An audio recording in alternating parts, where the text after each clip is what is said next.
Boom!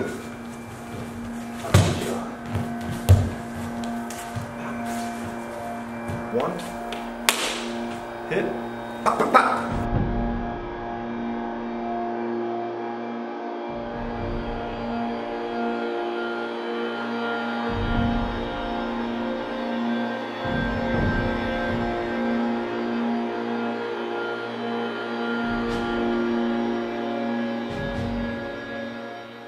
Hello YouTube, it's been a while. Lock and Load Ninjas, very good to see you again. I've had a project I've got going on right now, and I have been working towards that project. And then I had something come along that makes the project even bigger. And the project is, I want to shoot a video short. I'm not going to be shooting reviews per se. I've shot some, but nothing that, you know, makes me think that this is going to be what the YouTube channel is going to be about. So I've decided to shoot a video short. But to that end, whereas I hear a lot of people that are into filmmaking, they'll tell you that part of telling the story means that it's all about the story. I think the story is in good shape, but I want the story to be executed correctly. So yeah, there's going to be some gear involved in this. So to that end, I have been gathering gear. Now this is going to be a joint venture. It's going to be it's going to be about agency arms. It's going to be about primary weapon systems, and to a degree it's going to be about G-code. And that's going to be, all of that's going to be really cool, but I wanted to make sure that I executed it the right way. So for certain sequences, it's going to take certain tools. So I just figured I would show you which tools I'm using, since gear reviews always seem to, I like them. This is going to be sort of an action flick, if you will. And to that end, I brought up a couple of things. The action sequence is actually going to be a hand-to-hand combat sequence choreographed by Jason Coral of the Greenville Martial Arts Academy. Jason is a second or third generation Jeet Kune Do instructor, I think. I think it's second generation. Maybe he's third. I'm not sure. One of a kind kind of guy on this side. I trained with him 20 years ago, and now that I get to get back with him and train with him again, this is sort of cool. But the action sequence is going to be interesting because we want to shoot that. It's going to be quick, but we want to shoot it in depth. So to that end, we're going to use the DJI Osmo. You've all seen the reviews on it and everything else. I've seen people like Ryan Connolly of FilmRight use these to film action sequences that he shoots. And I think this will be fine. This is going to shoot, I'm going to shoot it in 4K.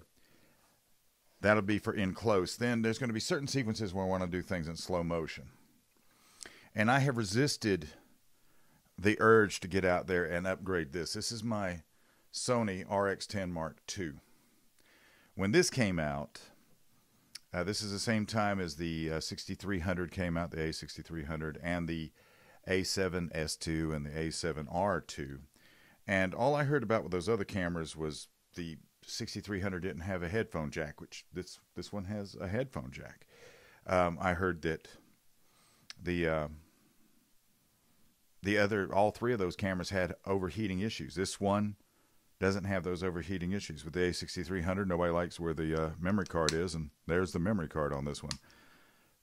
Beautiful 4K, 120 frames per second in 1080p. And because it doesn't have the articulating screen, I went ahead and put the Sony I think it's the CVM V55 or something like that. This will help me out with this. And this will be for the slow motion sequences and for some of the 4K sequences. And then the primary shooter, back old school, is going to be the Canon 80D with the 24-105 L lens on it. And of course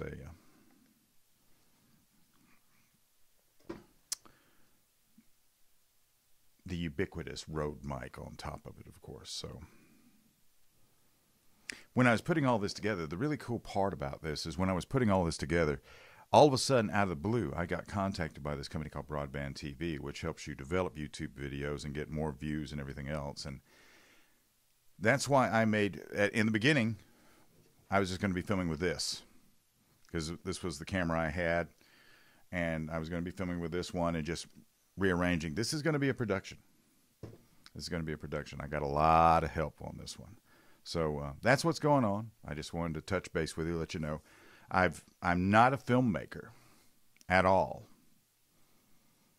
So I've decided to make a film, a short film, and I think I've got a taste for it. I'm definitely going to give it a shot. If you're interested in catching the show, we continue to grow. We've passed 1,000 live airings now. We'll be doing 1,022 today, as a matter of fact. First of all, online you can catch it at gcnlive.com, ammoland.com, and of course lockandloadradio.com. It's available as a podcast at iTunes, Stitcher Radio, all manner of places, although I'm thinking about putting it on iHeartRadio. I just haven't decided yet. If you're looking to get it in a radio market near you, that is available. We are on XDS satellite. Contact gcnlive.com. Look for Adam Miller. He is the one that will hook you up. I would love to be. Never been about gun control. Ever. It has been. It is always going to be about total control. Phone rings in the middle of the video because everything keeps going on. Everybody stay safe.